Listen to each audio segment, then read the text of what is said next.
بسم اللہ الرحمن الرحیم۔ بندے نے اپنی تحریر کو 6 فصول خاتمے اور تجاویز پر منقسم کیا تھا۔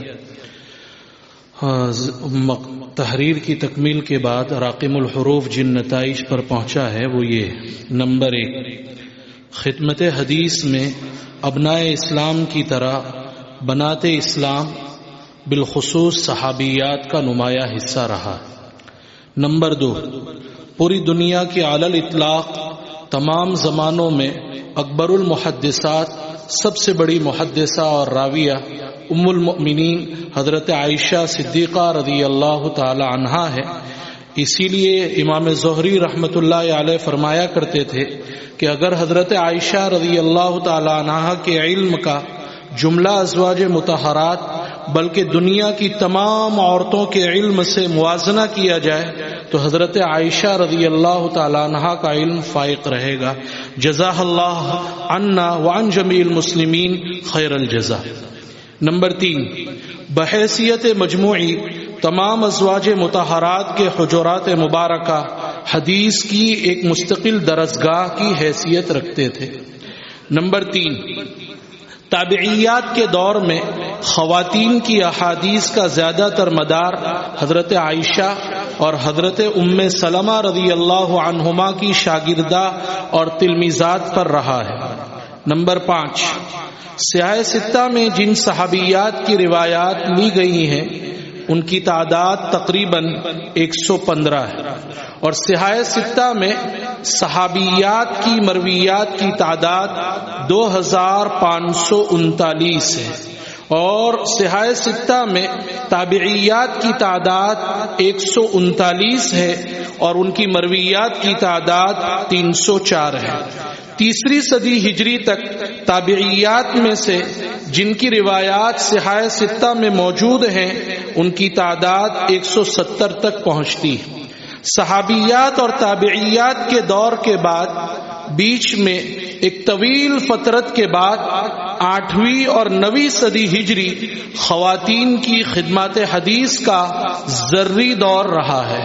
چنانچہ حافظ ابن حجر نے الدرر الکامنہ فی الاعیان المئۃ الثامنہ میں 190 عورتوں کے حالات لکھے ہیں، جن میں سے 170 ایسی خواتین کا تذکرہ کیا ہے جنہوں نے علم حدیث کا مشغلہ اختیار کیا تھا۔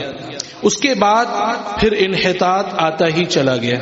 نمبر 6، خواتین کے لیے یہ بات باعث فخر ہے کہ بہت سے مشہور محدثین ان خواتین کی طرف منسوب ہیں، جیسے امام ابن ماجہ ایک قول کے مطابق، اسماعیل ابن علیہ وغیرہ۔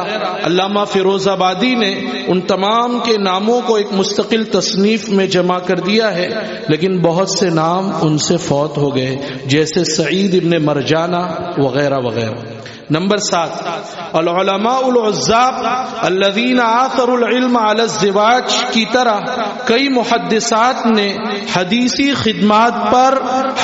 خدمات کو شادی بیاہ پر ترجیح دی اور شادی نہیں کی کواری رہی، جیسے کریمہ بنت احمد المروزیہ وغیرہ وغیرہ۔ نمبر 8، نظر اللہ عمران سمع منا مقالتی کی دعا میں حدیث کا اشتغال رکھنے والے مرد اور خواتین سب شامل ہیں، اس لیے کئی محدثات اور راویات نے لمبی عمر پائی اور معمرہ کا لقب حاصل کیا، جیسے کریمہ بنت احمد المروزیہ نے 100 سال کی عمر پائی۔ نمبر 9، حضرت علی رضی اللہ تعالی عنہ نے حضرت جناب نبی کریم صلی اللہ علیہ وسلم کی آزاد کردہ باندی میمونہ بنت سعد سے روایت کی ہے۔ ابن شہاب زہری نے کئی خواتین سے روایت کی ہیں، جن میں عمرہ بنت عبد الرحمن وغیرہ شامل ہے۔ خواتین کے لیے یہ بات باعث شرف ہے کہ کبار محدثین کو ان سے شرف تلمذ حاصل ہے۔ ان کے نام جیسے ضیاء الدین مقدسی، ابن نقطہ، ابن عساکر، ابن الجوزی، خطیب بغدادی، حمیدی، علامہ سمعانی نے تو 69 اپنی مشیخات کا تذکرہ کیا ہے جن خواتین سے انہوں نے حدیث کی اجازت اور روایت حاصل کی. علامہ منذری، علامہ عراقی، حافظ ابن حجر اسقلانی اور علامہ سیوطی وغیرہ. ابن فہد مکی نے تو 130 محدثات سے علم حدیث حاصل کیا ہے. نمبر 10، بعض خواتین سے عمرہ نے بھی احادیث حاصل کی. عمرہ اور سلاطین نے، جیسے ست الوزراء سے امیر سیف الدین اور عائشہ بنت محمد حنبلیہ سے امیر ابن طولون وغیرہ وغیرہ نے. نمبر 11،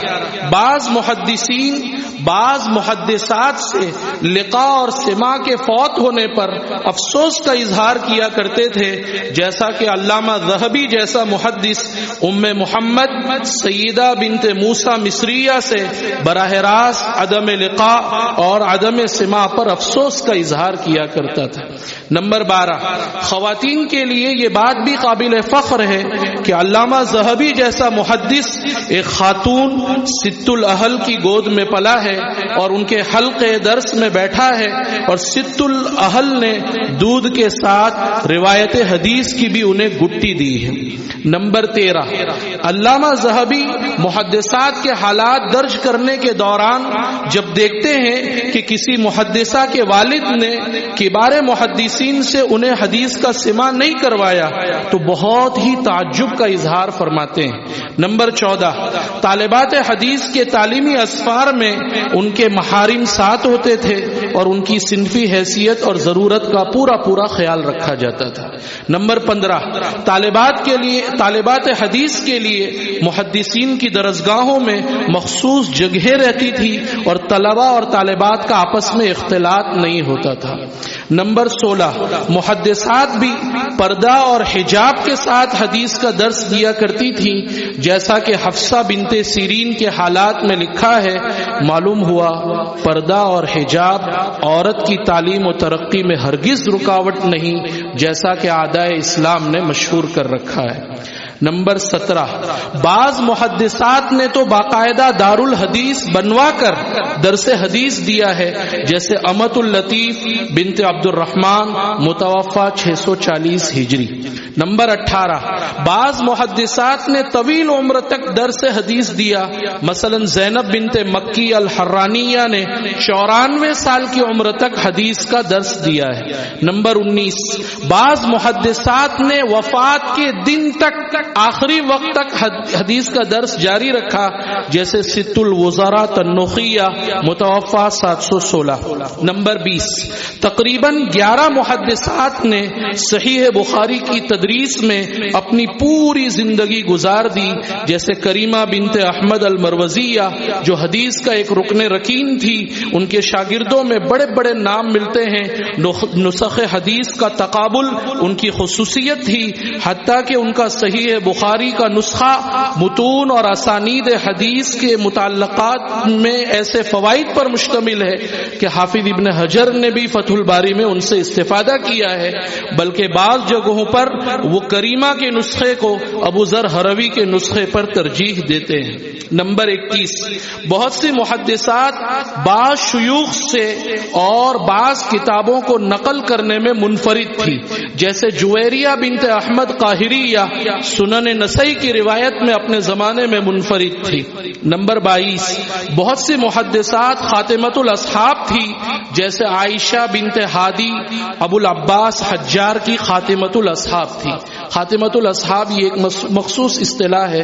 نمبر 23، بہت سی خواتین کی عالی سند تھی، جیسے قریش بنت عبد القادر طبریہ. ان کا شمار حجاز کے ان 7 نامور محدثین میں ہوتا ہے جنہوں نے حجاز میں حدیث کے احیاء میں بڑا رول ادا کیا ہے. نمبر 25، بہت سی خواتین کو احادیث ازبر تھی، جیسے امام مالک کی بیٹی صاحبزادی موطا کی حافظہ تھی، رحمت بنت جنان المقناصیہ کو صحاح ستہ کی تمام احادیث یاد تھی، فاطمہ بنت ابی بکر ابن ابی داؤد سجستانی وہ اپنی مجلس حدیث میں زبانی احادیث کا املا کرایا کرتی تھی۔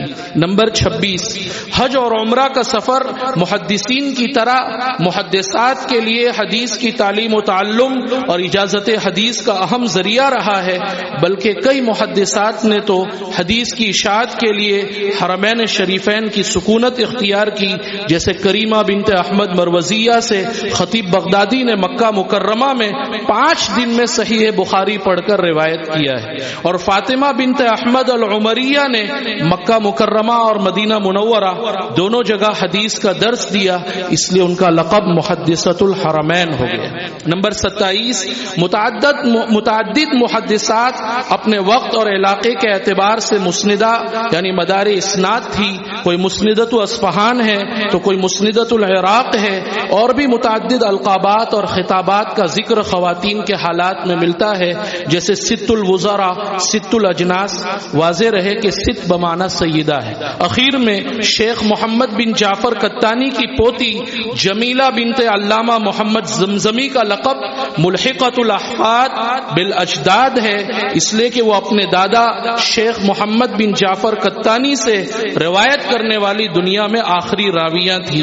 نمبر 27، خواتین کی خدمات حدیث کے اعتبار سے ممالک اور شہروں میں حجاز مقدس، عراق، شام اور مصر بطور خاص نمایاں رہے۔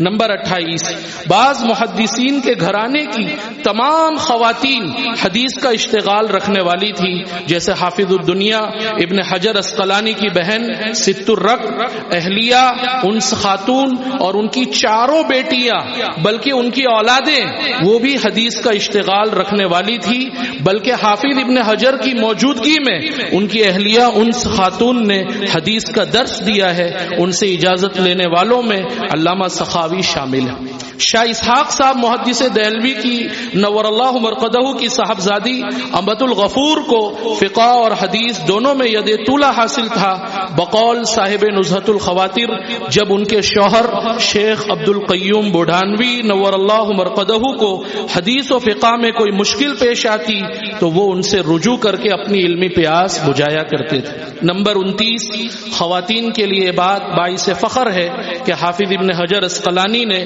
تقریب التہذیب کے مقدمے میں روات کے جو 12 طبقات بیان کیے ہیں، ان میں سے آخری 3 طبقات جن کی روایات محدثین قبول نہیں کرتے، ان میں سے ایک بھی راویہ اور محدثہ کا تعلق نہیں ہے، برخلاف مردوں کے۔ اسی لیے علامہ ذہبی کو یہ لکھنا پڑا کہ میرے علم میں خواتین میں کوئی ایسی خاتون نہیں ہے جو متہم بالکذب یا متروک ہو، جبکہ مردوں میں بہت سے متہم بالکذب اور متروک ہوئے ہیں۔ علامہ ذہبی کا یہ ایک جملہ خواتین کے مقام اور مرتبے کو بیان کرنے کے لیے کافی ہے۔ نمبر 30، یہ امر واقعی ہے کہ تصنیف و تالیف کے میدان میں بالعموم خواتین مردوں سے بہت پیچھے رہی ہیں، اور اس کی متعدد معقول تو وجوہات ہیں۔ آخر میں کچھ سفارشات میں نے لکھی ہیں، وہ آپ کے سامنے پیش کر دیتا ہوں۔ نمبر 1، بنات کے مدارس اور جامعات میں دور حدیث شریف کے سال علمی اور تحقیقاتی موضوعات پر ان سے مضامین اور مقالے لکھوائے جائیں۔ نمبر 2، ہندو پاک اور بنگلہ دیش یعنی بر صغیر میں حدیث اور علوم حدیث سے متعلق خواتین کی تالیفات نیز مختلف یونیورسٹیوں کے شعبہ اسلامیات میں پیش کیے گئے خواتین کے تحقیقی مقالات کا تفصیلی اشاریہ تحریر کیا جائے۔ نمبر 3، بر صغیر کی حدیث سے اشتغال رکھنے والی خواتین کا تعارف نزہۃ الخواطر کے طرز پر جمع کیا جائے۔ نمبر 4، دکتور محمد اکرم ندوی کی کتاب الوفاء باسماء النساء کا ایک جامع خلاصہ تیار کیا جائے اور مختلف زبانوں میں اس کے تراجم شائع کیے جائیں۔ نمبر 5، جس طرح ہمارا یہ سیمینار حدیث سے متعلق ہوا، میری ایک آخری گزارش یہ ہے کہ ہمارے جو اکابرین دیوبند ہیں ان کے حدیثی افادات پر مستقل سیمینار کروایا جائے اور ان مخفی گوشوں کو بھی سامنے لانے کی کوشش کی جائے اللہ تعالیٰ اس سیمینار کو بے انتہا کامیاب فرمائے، اور جنہوں نے بھی خدمتیں کی اللہ تعالیٰ ان کی تمام کاوشوں کو قبول فرمائے۔ ای دعا ازمن و از جملہ جہاں آمین۔ بعد السلام علیکم۔